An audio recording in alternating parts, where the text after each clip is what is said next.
Okay, everybody. Last week on the YouTube channel, we were working on this piece here that has a mortuary made out of styrofoam, the 1/2-inch pink board, and then this one I did just a few minutes ago, just to go kind of start to finish with the heavy-duty pink spackle, just to see how long it would take me. It took me about 7 minutes to do that. And you can see that that one has more stone on it and a wall, but it also has the hill. And these two will be hills for a Warhammer the Old World table, or AOS, or any of the other fantasy-based games, or for that matter, something else completely, maybe even 40K. But what we're going to do today is I'm going to work on sanding, and I'm going to do it a couple of different ways. I'll do it some with a popsicle stick, just to kind of show you how you can scrape a little bit. Most with a sanding block or a sandpaper, and that way we can kind of smooth this one out, and then do the next step, which what we'll be doing is adding a PVA glue, which I just use a wood glue from the hardware store. I put it in this bottle so it's easy to use, but I will cover the whole surface with this, and then most of the surface with sand also. I probably won't do the mortuary itself, but the whole hilltop and surrounding areas I'll do with this and the sand. But just this on the mortuary, this building structure here. But what that'll do is when we use this PVA in coordination with the sand, we're adding a double tough layer onto this so that the durability of this goes way, way up. And it's so much better long-term for keeping great looking miniature terrain to do steps like this to make sure that you're getting the most durability you can out of your stuff. Anyway, I'll be right back. And we'll kind of start to get into this and show you what to do to sand it, and then do the glue. Okay, so a couple of the other tools that we're going to use is I am going to use a sanding block. This one's pretty old, but it's just a medium sanding block. This isn't a fine and it's not a rough. I also have this 150 sandpaper. 150 grit sandpaper is a good way to do this. And like I said, you can also use either your spackle knife or a putty, like a popsicle stick or something like that, to kind of scrape across the surface to just get it smoothed up in certain areas. The other things we'll be using today is this brush to put the PVA glue on. Of course, I've shown you the PVA glue. I also have a ceramic tile. This is just a gloss ceramic tile. It's great for doing hobby project stuff because I can put the glue on here, wipe it right off, and then this cleans very easily because it's got that gloss finish on it. Of course, paper towel, just so we don't make a mess in the studio, and a cup of water to rinse our brush out with. Now, what I'll say about sanding this is one of the messier things you'll do when you're building terrain like this, is by sanding, you're creating a lot of dust. If you have problems with dust, or you don't want dust in the area where you're working, be sure to do this outside. Take safety precautions, maybe use a fan to vent things, or wear a mask while you're doing this, because you don't want this dust from the sanding to choke you up or get into your lungs or into your nasal cavity and cause trouble. So take safety precautions when you do this. But I'm going to use a fan to exit the extra dust out of the studio, and but it will make a mess. It's going to make dust everywhere. I'll have to clean it up with a vacuum or a shop vac, afterwards. But like I said, this will make it look really great because we're going to go from this rough kind of textured surface to something that's much smoother and will really look like real terrain when we get done. All right, so let me hit one more light and then we'll be ready to go.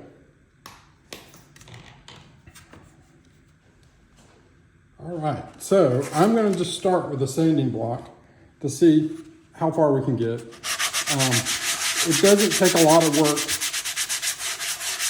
to smooth this stuff up.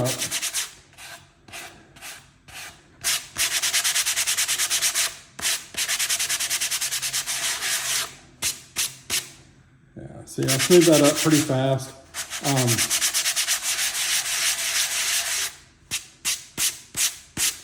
You don't want to sand it all off. There's a little bit of a texture to it, but that's okay. It'll pick up when you're dry brushing, which is great.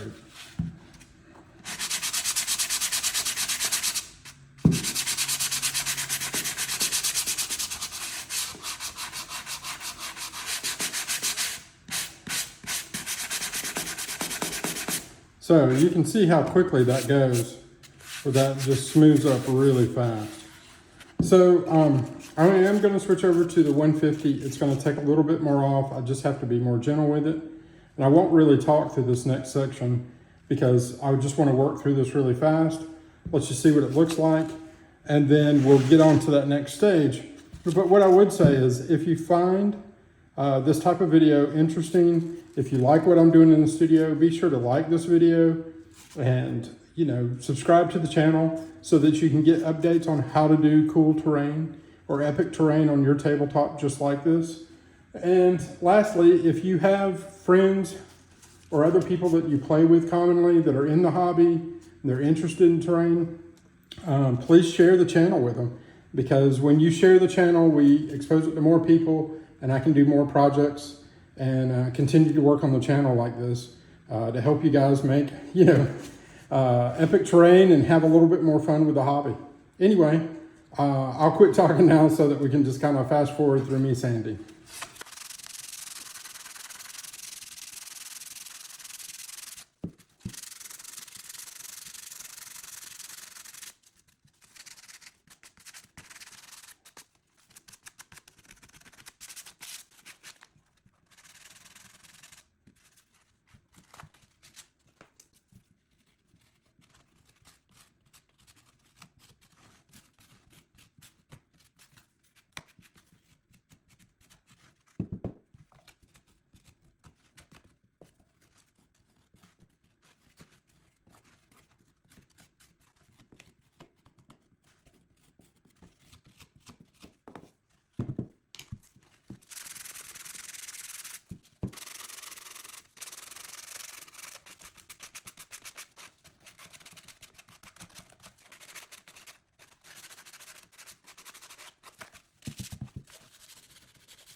Okay, so we're back to it here. And, you know, this is what it started as before it dried. And this is what it ended up as. And you can see there's a little bit of blue showing here and there. But once we put the glue on, you'll never see that stuff. Anyway, I'm going to set this one to the side again. And we're going to get to doing the glue part. And let me just grab my sand. Okay, so I am going to show you the two different sands that I use. These are just old Citadel tubs that I keep reusing. But I'll come and show you the difference between the two. So this one is pretty much just regular play sand. A lot of times I use this for basing just because it's not going to be too much grit in it. This one I use for terrain, especially if I want it rougher. It's got regular play sand, chips of flint, little pieces of sprue that I've chipped up in a grinder, a meat grinder, and broken walnut shells. So there's a lot in this one, and it gives you a variety of textures when you use this one compared to this one. So what I'm going to do is I'm going to use this higher texture one, like around the edge of the building and where the rocks are, just to kind of show off the different textures that we can do. But most of the area I'll cover with just regular play sand. Anyway, let's get to it.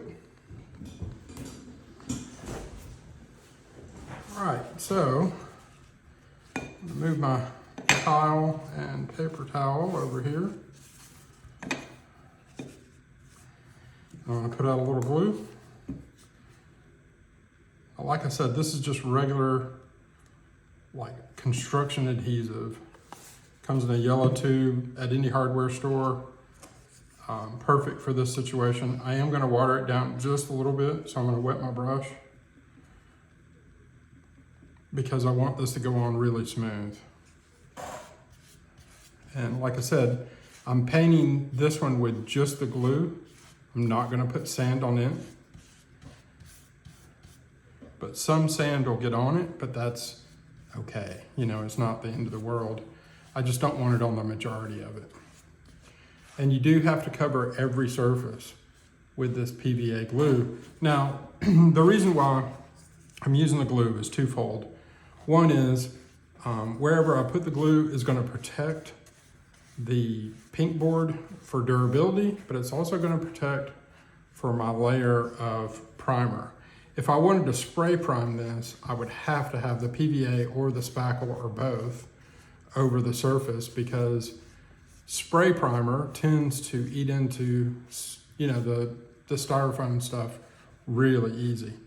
And so if you coat it with this PVA glue and the spackle, or, you know, the sheetrock mud, what happens is it protects it with a layer of the glue so that the spray primer won't eat the styrofoam. I'm going to use a latex primer, like a latex brush-on primer on this project. So I'm going to avoid that issue.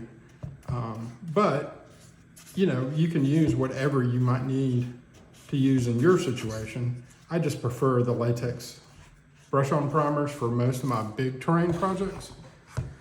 For the sheer fact of two things is, one, I'm not using a spray product, and that's good for the environment and good for me. Less expensive also, because I can usually pick up a brush-on primer or a brush-on latex paint that I'm going to use as a primer for relatively cheaply at any hobby store. What I do is I look for the oops paint, the paint that somebody's returned. It's usually super cheap, it's still useful latex paint, safer for the environment, and easy to use to do your base coating and stuff for priming on any big terrain project like this. You can also pick up a lot of times what they call tester paint pots. It's just a little bitty paint pot of a particular color, and sometimes that's really inexpensive. And if you're just doing like one table of terrain, you might be able to get away with maybe 2-3 pots of, you know, like a half pint or a pint of paint to do a big terrain project where you're doing, say, like 7 to 8 pieces for a tabletop. So good, inexpensive way. And like I said, safer for you and safer for the environment if you use a brush-on primer or latex paint. I don't use enamels very often, and I certainly don't use oil-based paints for this, you know, for terrain stuff, but latex enamels or latex paint seems to work fine.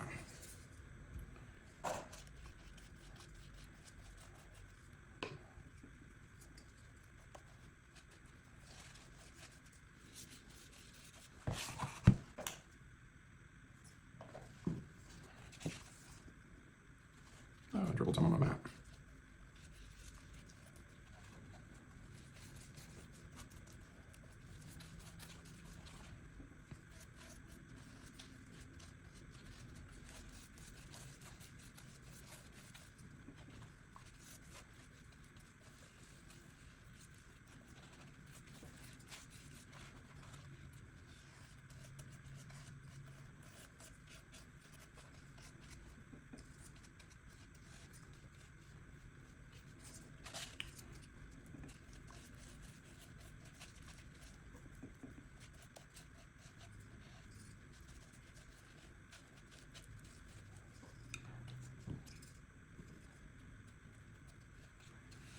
right, that looks like a good coating of PVA glue. I might go back and do this piece one more time. I'm gonna rinse my brush out just a little bit so that I'm not worried about it getting glue, you know, where it'll make it stiff and it won't come unstuck. All right, now, typically I put down a piece of paper underneath a piece of terrain so I can regather the sand, you know, from the surface, but because we're working on this bigger piece, I am gonna just put it back onto this mat and then scoop it up from this mat. All right, so I'm gonna start with this rough, and what I'm gonna do is right around this building itself, around the edge.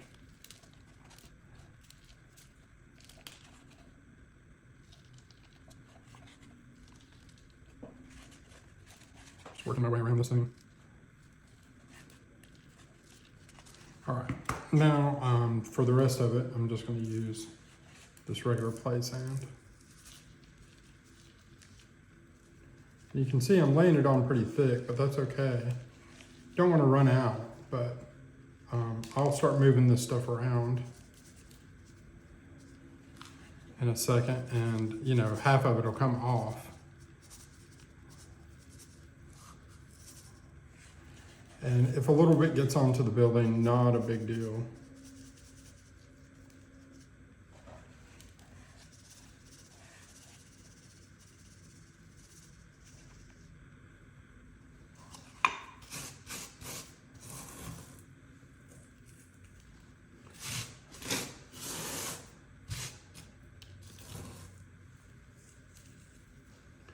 I'm going to put a little bit more right here.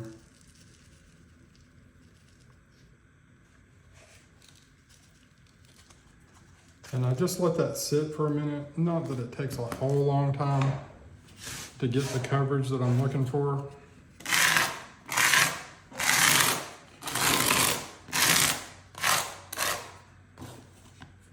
Now, the only bad thing about the way I'm doing this currently is that all of this will be rougher material now. I'll have to refill this with play sand, but I'm buying, you know, 20 pounds at a time to do play sand. And if you feel like you're gonna do a table or two, I would at least buy 5 pounds of play sand. It depends on what you're looking to do, but I'm buying in huge bags at a time. But all of this is gonna be mixed, more like this. So it'll all end up going back into this mixed container. All right, that's sat long enough. And what I'm gonna do is I'm just going to take my finger and hold right there. And just like the spackle, this is making a huge mess. But now, like I said, I think what I need to do is I'm gonna put a little bit more glue out and just brush over the surface of this building one more time, just because I do want this to be nice and covered for the durability of the whole piece. I don't want to miss anything on it, so I am just going to coat it one more time. A little bit of a thinner coat, but that way I know it's done.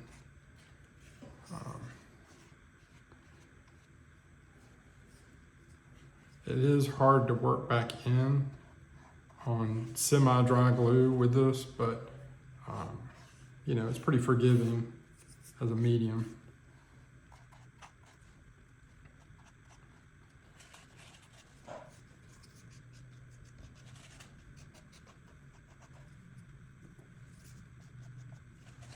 Then